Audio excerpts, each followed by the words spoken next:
എല്ലാവർക്കും നമ്മുടെ ചാനലിലേക്ക് സ്വാഗതം. ഇന്ന് നമ്മൾ നല്ല അടിപൊളി ഒരു ചെറുപയർ മെഴുക്കാണ് തയ്യാറാക്കി എടുക്കുന്നത്.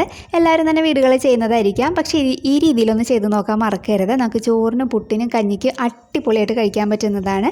അപ്പോൾ ചോറിൻ്റെ കൂടെ ആണെന്നുണ്ടെങ്കിൽ ഇതിൻ്റെ കൂടെ കുറച്ച് മോരുകറിയോ അല്ലെങ്കിൽ കുറച്ച് അച്ചാറൊക്കെ ഉണ്ടെങ്കിൽ അടിപൊളിയായിട്ട് കഴിക്കാം. അപ്പോൾ ഇഷ്ടമായാലും ഒന്ന് ട്രൈ ചെയ്യുക. ആരെങ്കിലും നമ്മുടെ ചാനലിലേക്ക് ആദ്യമായിട്ട് വന്നിട്ടുണ്ടെങ്കിൽ ഒന്ന് ചാനൽ സബ്സ്ക്രൈബ് ചെയ്യാനും മറക്കല്ലേ. അപ്പോൾ നമുക്ക് നല്ല അടിപൊളിയായിട്ടുള്ള നമ്മുടെ ചെറുപയർ മെഴുക്ക് തയ്യാറാക്കി എടുക്കാൻ വേണ്ടിയിട്ട് ഞാനിവിടെ 1 കപ്പ് ചെറുപയറാണ് എടുത്തിട്ടുണ്ടായിരുന്നത്. അതൊന്ന് വേവിച്ചെടുത്ത് വെച്ചിട്ടുണ്ട്. ഞാനിത് കുക്കറിൽ ഒരു 3 വിസിലിൽ കുറച്ച് വെള്ളം ഉപ്പും കൂടി ചേർത്തിട്ട് വേവിച്ചെടുത്ത് വെച്ചിരിക്കുന്നതാണ്. അപ്പോൾ നമ്മൾ ചെറുപയർ വേവിച്ചെടുക്കുമ്പോൾ അധികം കുഴഞ്ഞു പോകാത്ത രീതിയിൽ എടുക്കുകയാണെന്നുണ്ടെങ്കിൽ അത്രയും നല്ലതായിരിക്കും. കുഴഞ്ഞു പോയതായാലും കുഴപ്പമൊന്നുമില്ല. അപ്പോൾ ഇത് നമുക്ക് മാറ്റി വയ്ക്കാം. ഇനി നമുക്ക് മെഴുക്ക് റെഡിയാക്കാൻ വേണ്ടി സ്റ്റൗ ഓണാക്കി ഒരു പാൻ വെച്ചിട്ടുണ്ട്. അതിലേക്ക് 1 ടേബിൾ സ്പൂൺ വെളിച്ചെണ്ണ ചേർക്കാം. ഇതിലേക്ക് ഒരു 5 നല്ല എരിവുള്ള പച്ചമുളക് ചെറുതായിട്ട് അരിഞ്ഞ് ചേർക്കുന്നുണ്ട്.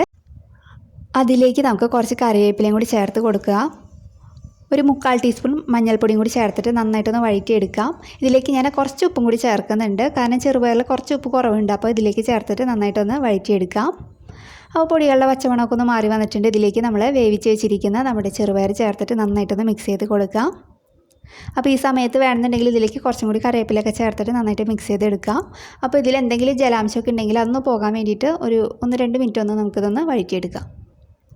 അപ്പോൾ നമ്മുടെ ഈസി ആയിട്ടുള്ള ചെറുപയർ മെഴുക്ക് റെഡി ആയിട്ടുണ്ട്. നല്ലൊരു വീഡിയോ ആയിട്ട് അടുത്ത ദിവസം കാണാം. താങ്ക്